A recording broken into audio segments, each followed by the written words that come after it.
Hi, everybody. Ben Parker from the Bulwark, here with my colleague Andrew Egger.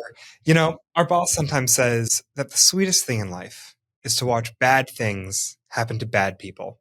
So we're just going to take a few minutes and talk about Elon Musk's no good, horrible, terrible, very bad day, or whatever it's supposed to be. You got all the adjectives right. They just weren't in the right order. Yeah, it's been 24 hours for the big guy, the vice big guy, Elon Musk, poured an insane amount of money and a lot of time and a lot of ketamine-fueled attention into last night's state Supreme Court race in Wisconsin, a race which the Republican candidate went on to lose by 10 points to the chagrin of Is Mr. that a Musk. lot? Is that a lot of points? It's not the most points you can lose a race by, but it's a good amount. It's a landslide, right? They usually say 10 points is a landslide. Is that what they say? Yeah, I think they said that. We can say that. I think it's like a borderline quasi landslide. It's a big win. It's a big win. Wisconsin's a swing state. Donald Trump won Wisconsin last year. Big fat off year election win, but still a big fat win for the Democrat in that state. The hits keep coming. What else has Elon been in the news about today?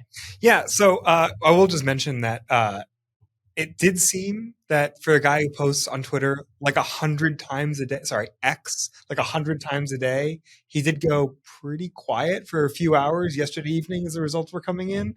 And then you found it today. He found some like voter ID referendum that also passed in Wisconsin. And after dumping millions and millions of dollars into the Supreme Court race and giving out $1 million checks to like Republican operatives who like weren't randos, but actually were like the head of the college Republicans or whatever it was in Wisconsin, he finds this one little voter ID referendum and goes, "Oh, this is the thing that really matters." Right. Yeah, that was pretty good. You found the silver lining in the thing. No, I mean it was a big fat political faceplant for Elon Musk, who has been, kind of seeing himself as master of the universe type guy, since before the election. Take over, Elon. Just take over.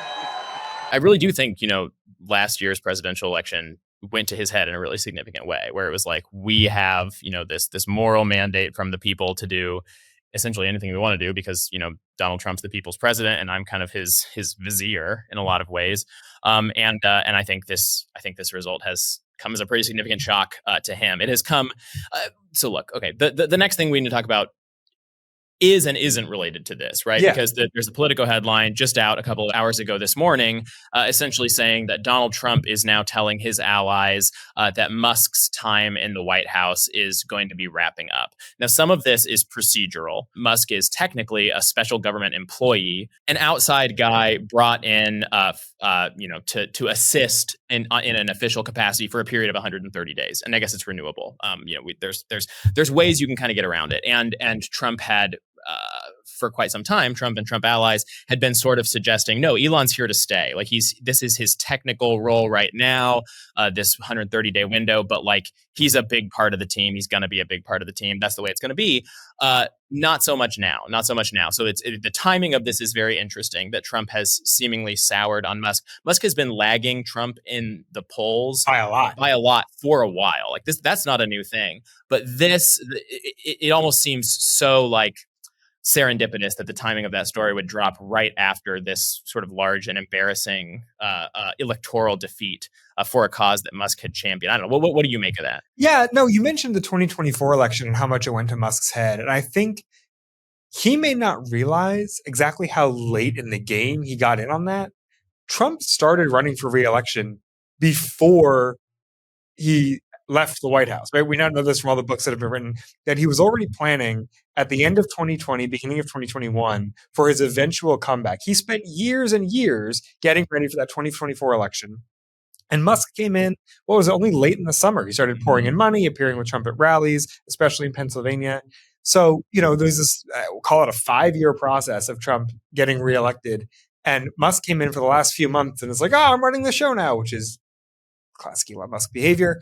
And there's no question that he played an extremely important role. I mean, like Trump needed that money real bad.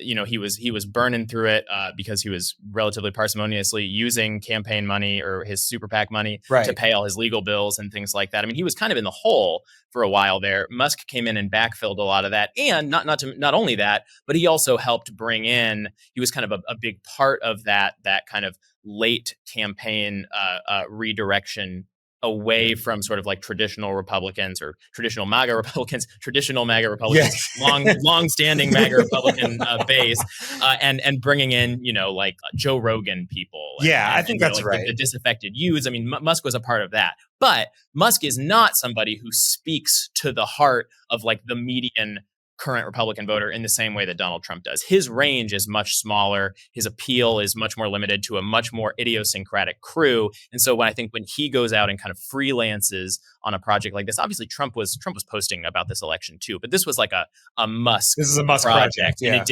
did not go at all the way he hoped. Yeah, so now Musk is in hot water with the White House, and Trump is apparently saying to his inner circle, "Oh, this guy's out." Now, look, we've seen Trump administrations before. Sometimes he sours on people and they stick around or whatever, so we'll see what happens. But that wasn't the only piece of bad news he got just this morning, because also we got Tesla's Q1 report, which shows that, this is from the Wall Street Journal, the global vehicle deliveries, the number of actual cars they gave to actual customers, is down 13% in Q1 of 2025. Global vehicle deliveries down 13%. And this is already a company that was way overvalued compared to something like Ford or GM or Toyota, considering the number of cars they actually delivered, and the numbers are plummeting. Mm-hmm. Seems probably like because demand is drying up, because a lot of people, especially not in the US, seem to kind of hate Elon Musk. Yeah, and so I mean, yeah, these numbers are pretty astonishing. I mean, it's their worst sales quarter ever, right, in percentages, right? I mean, like kind of blaring red flag alarm. There's trouble happening at Tesla. What's really funny about this is their stock price is on balance up today. It's up today, that's right. So far. The two pieces of, so far, when we're taping this, the two pieces of news are, wow, horrible sales numbers for Tesla, but also maybe he's leaving the White House. Maybe like this long process of Elon Musk bludgeoning, the existing Tesla brand in the hearts and minds of its relatively liberal, relatively affluent, relatively, environmentally minded consumer base. Maybe that is finally coming to an end. Maybe the bleeding will stop. And so you see investors say, oh, well, maybe he's going to reorient. Maybe we can finally put this whole episode behind us as a brand for Tesla. We'll see. I mean, I kind of feel like this moment is going to sort of remain lodged in the minds of a lot of people. But yeah, it's just very strange. I mean, like it was literally just a couple of weeks ago that Elon really did look like the Terminator, just in terms of the security of his perch at the White House. If you roll the clock back a few weeks, Trump was looking to Elon rather than to his own cabinet secretaries for a lot of these things. Elon's Doge guys were kind of like overruling guidance from cabinet secretaries, and cabinet secretaries were plainly not pleased about this, like at their own agencies. But Trump would give Elon the vote of confidence over and over again, and that did start to shift already a couple weeks ago. There was a bit of a scuffle between Secretary of State Marco Rubio and Elon, where Trump ultimately came down and said, it's the secretaries. It's the people who are constitutionally appointed to run these agencies that are going to run these agencies. And Elon, your advisory. And it was Pam Bondi and Kash Patel, right, who were the first ones to, the 5 bullet points thing, to say, no, back to your point about, the original MAGAs, the old school MAGAs. Right. It was the old school MAGAs teaming up against the new school MAGA. Yeah. But even then, I mean, like Musk did have one hook really lodged in Trump's psyche, which is that Trump just loves the idea of this like lossless government efficiency that Elon keeps promising to deliver. That like, we're just going to cut like $1 trillion out of the federal deficit for free, and nobody's going to even notice they're gone, because all this stuff is waste, fraud, and abuse. I'm going to find it. You're going to get the credit. And Trump's like, great, sign me up. That sounds awesome. Because if you do that, then I don't have to cut the actual things that we spend money on to balance the budget, like Social Security and Medicare and Medicaid and the defense budget and things like that. It was always kind of totally fraudulent. I mean, totally fraudulent. It was always a completely insane way to talk about cutting the government. But that was what Elon pitched to Trump, and Trump was like, "Well, if you can do that for me, you're my golden goose." So. I mean, I do think some of this was kind of inevitable. We're just running into some sort of material realities here, because everything that they cut does have a cost, and they feel these costs deeply now because they get reported on publicly, and they have to undo some of them in kind of this slipshod, haphazard way. And that's why you see him so much less popular than Donald Trump in the polls these days. But again, like the speed of the descent relative to how stable and entrenched in there he looked a couple weeks ago has been pretty fascinating. Yeah, so I do think, we mentioned Tesla stocks so far today are up on the news that maybe Musk will be going back to just being a businessman rather than being co-president. But it's still worth mentioning, especially considering a lot of Musk's personal fortune is tied up in Tesla stock, that we are a quarter of the way through the year, and Tesla stock is down 25% year to date. It has lost 1/4 of its value. And, maybe that's because they're not delivering cars to people, but maybe that's because this guy's personal brand has just so soured people on the product he's selling. And also there are better electric cars and everything. But it's like, have you ever seen someone just blow up that much value at one time just by being a jerk in public? And that's the difficulty of it, right? Is that so much of the value of the company was that brand. I mean, this was a company that was enormously overinflated stock price relative to actual income, relative to actual number of cars sold, all of that. A lot of that was predicated on the idea that they were going to be this cutting edge that was going to have, the a lion's share of the electric car market as the US moves more and more toward that market. And so it was all kind of forward looking in that way. But what that means is that when you deal yourself this kind of enormous self-dealt wound, it has an outsized effect on that too, because you can't fall back on this just nuts and bolts, this really strong and healthy current business that you already have, because that's not the way it works. The whole point of the value of Tesla is it's this forward-looking thing. It's going to scale into the thing that is worth as much as it's worth on paper.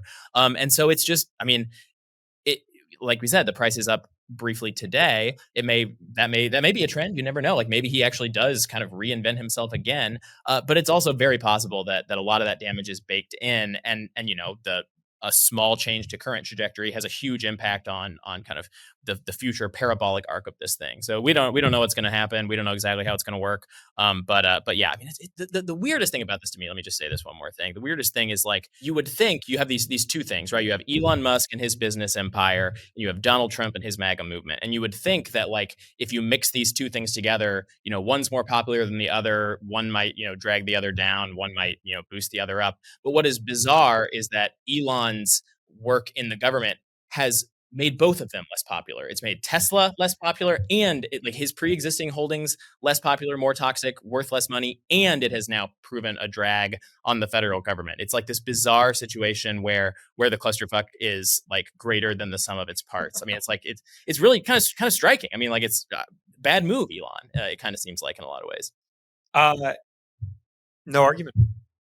Well, there you go. Is that everything? Are we going to wrap it? Take us out, Ben. Yeah. So, this is it. We have a lot of bad news that we cover all the time. So, if you watch the channel all the time, it's mostly doom and gloom. But every now and again, we get to enjoy bad things happening to bad people, a little bit of good news, a little bit of accountability in the world, a little bit of justice. Still the richest man in the world. Yeah. Listen, right. Things. We're trying to enjoy it. We're trying to enjoy it. If you like this or you like the doom and gloom, make sure you subscribe to the channel, watch all of our other videos, and come check us out at thebulwark.com. Become a Bulwark Plus member. Cheers.